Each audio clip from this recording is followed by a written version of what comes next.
And hello, everybody. My name is Chris Surface, and I am Managing Artistic Director of Tacoma Little Theater in Tacoma, Washington, but I also have the pleasure of serving as your board president for American Association of Community Theater for the 2020-2021 cycle. Welcome to our Industry Connections. These are some great programs that we've had going on the past about month and a half. What I want to remind you of first is if you've missed any of them, you can go on our website and check out those webinars that you may have missed. But today we want you to be here and be present for an absolutely phenomenal one. We have our friends from Stage Rights here today who have done so much for ACT over the years, and I will introduce them and I'm going to let themselves talk about themselves, unless they want to talk about each other, which they can always do too. But we have we have the president of Stage Rights, Roger Bean, and Melody Fernandez, the director of licensing. So Roger, I will turn it over to you. And then if you have questions that come up, everybody, there's a Q&A box that is open, and you can ask those questions, and Roger and Melody will do their best to answer them for you as we go through today's webinar. So thank you, everybody. Roger and Melody, take it away. Thank you. We didn't rehearse anything, so you know. Right. We're just going to be bumpy. Can we get a number from the Marvelous Wonderettes? Come on, we can do that real quick, can't we? Our harmonies are not there. Right. Well, we'll eventually get there. We wanted to show you a few of the new things that we have on Stage Rights on our website. We've brought in some great new shows, and we've started some new programs, and so we wanted you to know about the new plays and the new musicals so that you can think about them when you're looking toward your new season of what are we going to do. One of the new programs that we've begun is called New Voices, and it is inclusive, unique, diverse voices that for plays and stories that normally do not get heard, do not get seen. And we wanted to be able to bring focus to those, add those, because a lot of our shows in the past have been from one point of view, and we wanted to expand that as theaters are trying to figure out how to be more inclusive and bring more audiences into their theaters as well. In this particular program, we've got 8 shows this year. It's called the New Voices Project. And if anyone wants to produce one of these shows during the next season, the 21-22 season, is that what I'm talking about now, Melody? 21-22? Yeah. That all of the materials you get are free, as well as you get one night's royalty free. So either your first preview or your opening night free. Melody, do you want to talk about these plays? I'm going to hold on, but first I'm going to do a visual aid as we go about. I figured out I'm going to share my screen. Winston, if I do this wrong, you just tell me that I've done it wrong. I've got you covered. Oh, look, there we go. So this is the first one. Melody, this is a Singular They by Eliza Goldstein. Right. Yes, it is, Roger. Imagine you're at the conference and you're just telling someone comes up to the booth and you say, what is this play about? Well, first of all, this was our SETC winner of the Ready to Publish Award that we offer through that organization. It is a story about an intersex teenager who's trying to figure out who they are and trying to get people to understand who they are and using the proper pronouns and things like that. So it's a very unique story of, a young person who's just taking this journey in high school, trying to figure out her life or his life or their life, however, she's been raised as a girl. And so, yeah, it's and getting help from a teacher in a very strange way. And she has a friend who's pregnant, so she's also an outcast. And so they kind of come together to figure out things together. And it's a really sweet story. Great. And then here's one that we've just brought on, which is really exciting. Fancy Maids. Yeah, Fancy Maids it's set during the Civil War. It's about a young woman who escapes slavery. She goes to the North. The only place she can find safety in is at a brothel that is run by former slaves. And it's her trying to figure out how much that now she has freedom, but what does that freedom actually mean?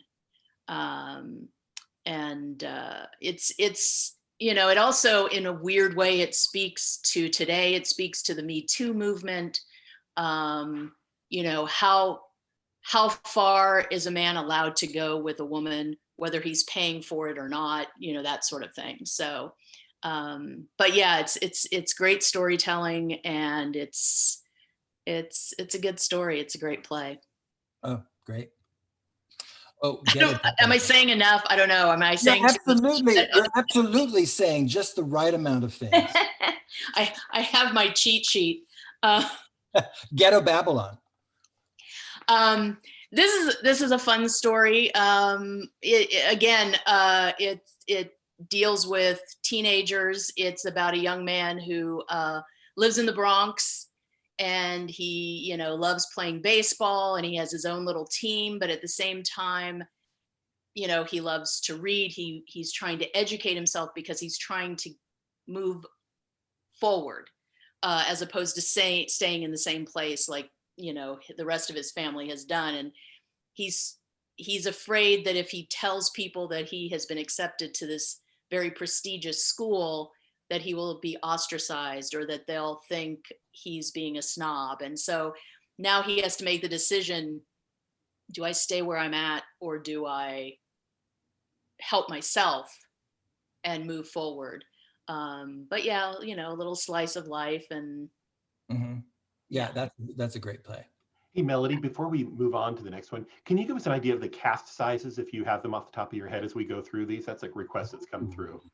Yeah, of course, the one thing I didn't put on my cheat sheet. I know most of these things are on our website.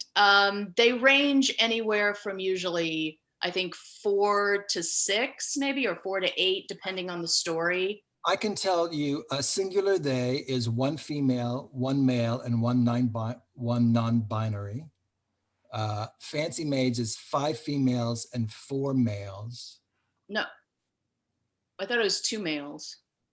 Well, it says 4 males on our website, so okay, maybe they've multiplied. In Ghetto Babylon, it's 1 female and 5 males. So I've got that part of the website open, so I can shoot those numbers out as we get to them. So the next cool. Yeah, it's the one thing I didn't remember to put on my cheat sheet. And the next one we have is Ghosts of Bogota.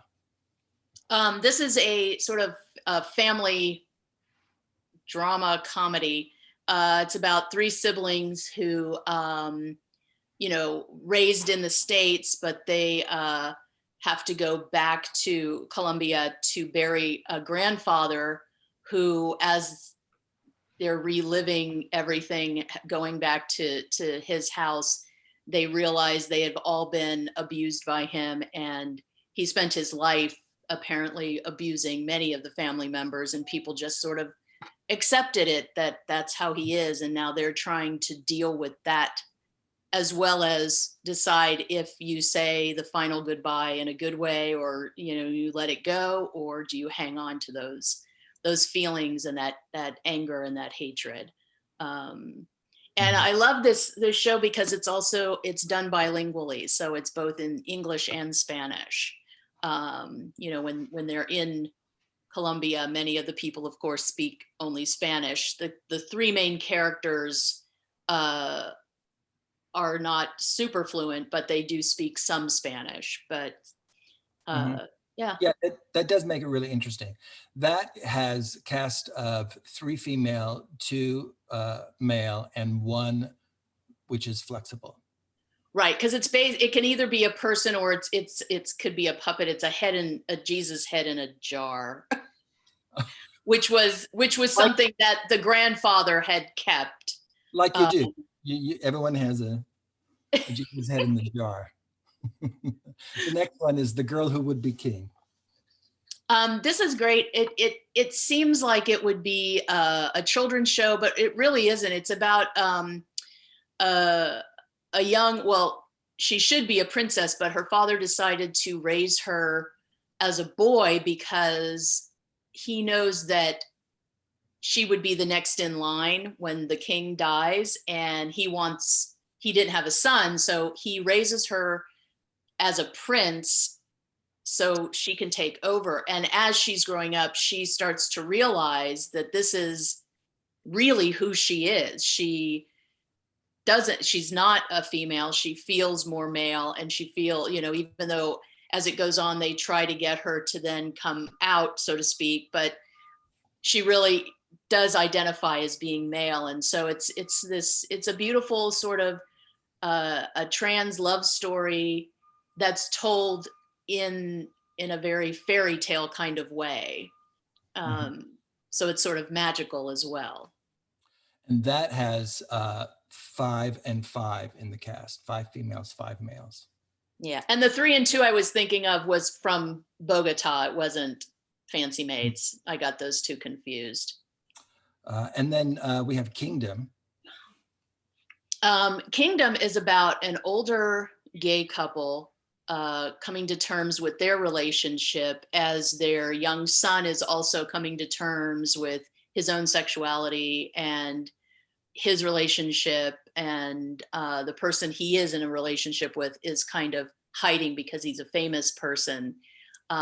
So he is always seen with women, but it's set just outside of the Magic Kingdom, ergo the title, which is Disney World, if people don't know. And and they love everything that's Disney, these two gentlemen. And but yeah, it's their struggles as not only a gay couple, but a Black gay couple, and how society views them and how they are treated, and their son who doesn't want to have to go through the same things they did, but their fight was very real, which allows him to be who he is today, if that makes any sense. Mm-hmm. And it's full of hope, and it's beautifully written. And very funny as well. Yes. I mean, dramatic and very funny, like laugh out loud funny, some things. Yeah. It has 4 men and 1 female in that show. Next, we have Twice, Thrice, Fries. Which is, it's a telling of culture, the Persian culture, where there's a part of it, I guess, in the old country that allows for men to have more than one wife. And out of these 3 women, one of them realizes that not only is her husband cheating on her, but he has secretly taken a second wife, even though it's not permitted, it's not legal here in this country. And it's sort of how these 3 women, because they're friends, how they deal with that and how this one betrayal affects their lives. And it's only the 3 women. You never see any of the men. But it's their story of how do you deal with what's modern, and how do you deal when old world thoughts and feelings come into it, and how do you combine those two? Or do you just say, no, this is not right? And right. Right. And that is, and again, has some very funny moments in it too. Right. And that's 3 females in the cast. And then we have West Adams. Yeah, this is a very dark comedy. It starts off very funny, and then it kind of goes to a very, very uncomfortably dark place. But it's really well written. It's about it's a neighborhood in LA that is slowly starting to be gentrified, and the 2 couples in it, I know this one is 2 men, 2 women, and they're both mixed race couples. And they decide that they're going to bring new life to this this neighborhood, and it's going to be because of them that it's going to become a better place to live, and property values will go up. And then a very famous Black family moves in across the street and kind of takes over this whole gentrification, and they get very angry about that because they start feeling left out. And it's just it kind of speaks to, you know, what's happening now in many ways. People that feel like, well, why do they get more than me? And instead of trying to work with other people, you know what I mean? And so, yeah, so they start scheming to find a way to sort of discredit these people and get back what they think is theirs. But when it's really not theirs, it's everybody's. So if that makes sense. That's great. That's great. Thanks, Melody. Sure. You know, so I'm going to also now share with you on the other side of the spectrum, our jukebox project, which is, I suppose, shows that are totally opposite of those great plays that she just talked about.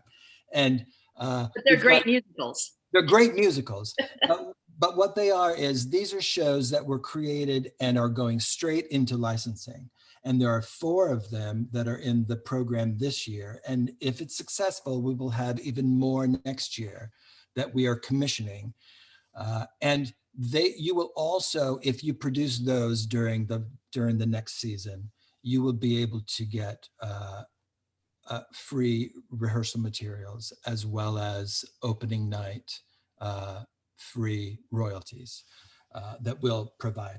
And those shows are, you know, I'm gonna, let me just show you really quickly so that I can do this. I'm sharing again, so I have visual aids. First one is Mac the Knife. It's all music that was made famous by Bobby Darin. So it's that great swing in music. This was created by the people at Florida Studio Theater that create a lot of jukebox reviews, and we're helping them bring this out into the world. The next show is The Pinup Girls. This is created by James Heineman and Jeffrey Loden. James Heineman created Popcorn Falls, that was just off Broadway, as well as a couple of shows that we have, the Rat Pack Lounge and the Bikinis. And this is a real love letter to the troops. But it's not just old-fashioned music. It is everything from Beyonce to the Andrews Sisters. It's kind of a mashup of, it's really a lot of fun and very heartwarming as well. The Say It With Music is the Irving Berlin saga. And it is about the story of his life and how he came to America and started writing all this great American music. I mean, it's very Americana when you think of Irving Berlin and his music. And the 4th show is another show from Florida Studio Theater called Unchained Melodies, and that is all doo-wop music. This one goes right to my heart. I love doo-wop music, and everything from Little Darlin' to Shaboom to Unchained Melody. Of course, it would be weird if it was called Unchained Melodies and did not have Unchained Melody in it, but that has been known to happen. So those are the 4 shows in that project. Let me show you on our website where you can find those particular items. Here's our website. Up here at the top, we have a collections button, and you can go here and find the Jukebox Project, the New Voices Project, and you can go right to those pages from there, and it'll list those shows, and then you can see which one you want to, and then you can go to the page of that show, and then it'll give you all the information that you need about the show. I don't need to show you any more about how to navigate our website, just navigate around. And of course, if you have any questions, you can always email me. Oh, so absolutely, absolutely. So, you know, the one other thing that I wanted to talk about, and this is brand new. We're just announcing it today, and it's kind of related to stage rights, but it's really related to my show, The Marvelous Wonderettes. We've created the Wonderettes Challenge, and this is for actors. And so I hope you will go out and share this with actors. It's just being put up onto the website right now. It will be complete by the end of the day. You can see it now. There are some videos up there right now. But what it is for any actor who wants to do it, because everyone has figured out how to audition online, or many people have. And a lot of people now, because we're trapped at home, we figured out how to sing and make videos and how to sing with ourselves. So this challenge is to one person to sing all 4 parts of one of the songs from the shows of The Marvelous Wonderettes or 2 of its sequels. There are 24 songs in all. There's a sample. Bets Malone, who was my original Susie, did a version of one of the songs where she sings all 4 parts, and she's all over the video, and it's adorable. So the idea is that anybody can do it. It doesn't have to be someone who is in the Wonderettes. It can be someone who wants to be in the Wonderettes. It could also be someone, it could be, your 80-year-old grandfather, if he wants to do that. But anybody can join and enter. Now that I want to see. You can do it with puppets. You can do it with anyone, but it's just one. I want to see the one with puppets, but it just needs to be one person singing, and you record it on top of yourselves. You make a video, you put it on YouTube. There are a few little rules, but then we have some swag that we're going to give out. And it's just something fun for us to do while we're all in pandemic lockdown mode. And that's what the Wonderettes Challenge is. And I hope that you will point actors toward that who you think, ooh, that'd be fun. Because, everyone, you get something in Instagram where people are singing, point those to our website and say, you should try this out. So now let's see if there are any questions about anything that we do at Stage Rights or anything that we've said or. We've got some questions actually, Roger. So I'll start with the first one, which I saw, Terry, you just asked the same questions in the Q&A box, which if you have questions, make sure you do put them in the Q&A box so they don't get lost in the chat. And Gil asks, are the new musicals set up with streaming rights, performance recording rights? Some of them are, and some of them are not. But we have a list where you can go to the category site on our website to see what's available for streaming rights and what's available for live streaming rights.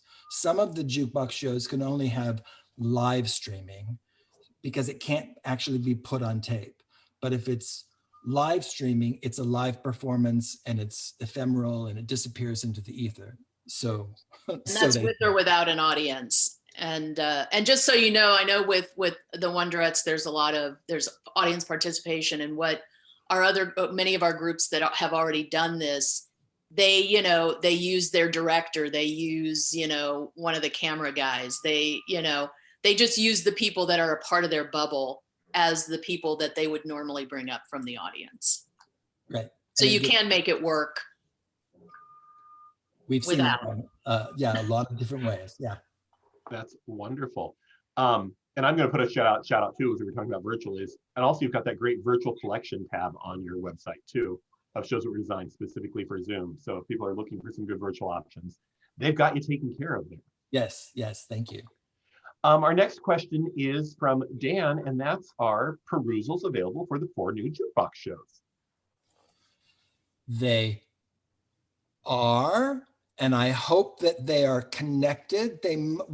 Some of these just went live this morning, and we have pre-release perusals, but they are available.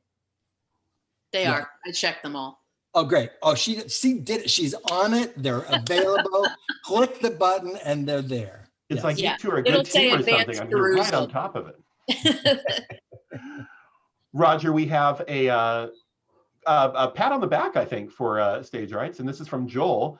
Mr. Bean, I'm a fan who's been cast as Mr. Lee on 5 separate occasions, including off-Broadway. As a patron of Seacoast Repertory Theater in Portsmouth, New Hampshire, I commend you and Stage Rights for leading the way in streaming rights this spring when dozens of other publishers told the Seacoast rep no dice. Thankfully, other publishers are following in your footsteps, but you were among the first. Thank you. Oh, that's very nice to hear. Seacoast really was one of the first to do this live streaming. They came to us, Melody came to me and said, I've got this company that wants to do this. And we figured it out. We gave them the rights. We watched their shows and I have enjoyed it thoroughly. And to see them grow and do such a great job with it has been nice. Yeah, it's been great to watch from the beginning when you could tell the cameras were pretty stationary, and now they're just having so much fun with it, and you get all different types, and each show too is different. You get a different camera angle every time, and I think that show is listed on our website, but if you go to Seacoast Rep, I think it's still playing this weekend, and it's really, they're doing Winter Wonderettes this weekend, and it's really a lot of fun. And that has a lot of audience participation. So they had to really scramble to figure that one out, but they did, and it's fun. Yeah. Just a reminder, if we have any other questions that anybody has, go ahead and put them in that box for us. Now, as we continue to go through, Roger and Melody, with our lockdowns, our pandemic times in there, are you still seeing new titles come through that are becoming available for streaming that maybe weren't 6 months ago? We are, as a matter of fact. We put out a request pretty early to our rights holders about streaming.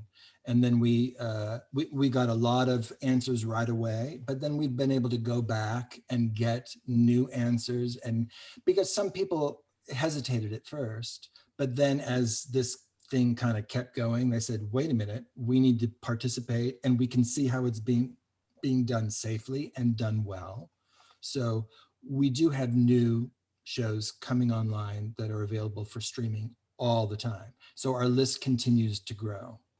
Yeah, I think, because I think the fear for a lot of writers was that, something would get put up and then anybody would have access to it. We'd get on YouTube and and that fear that, oh, well, if it's out there like that, maybe people won't want to do it now that they've already seen it, sort of thing. And I think they're realizing, oh, wait, no, this is actually not only is everything very secure and password protected. And like Roger said, once it's over, that's it. It's not available anymore.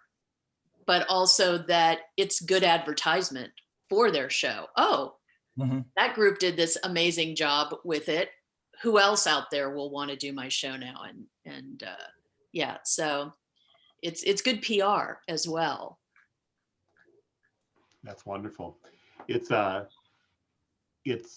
wonderful to see the publishing houses pivoting so quickly for us all. And that's something I think we all appreciate as we navigate our new normal until we get a little further into next year. But just the ability you have all been there for us. You've had our backs for it. You know that we want to keep creating. We know that you want to see your shows being done somehow, some way. So we really do appreciate all the effort you've put into that. As we kind of wrap up, we're down to, Winston gave a 2-minute call, so we're almost down to the end of the minutes. Melody, we did it. We chatted and just chatted and went on and on and on, and there you go. I'll open it up for you two before we wrap up. Roger and Melody, do you have anything you'd like to put out there for theaters to think about, or any words of advice as we go into the new year?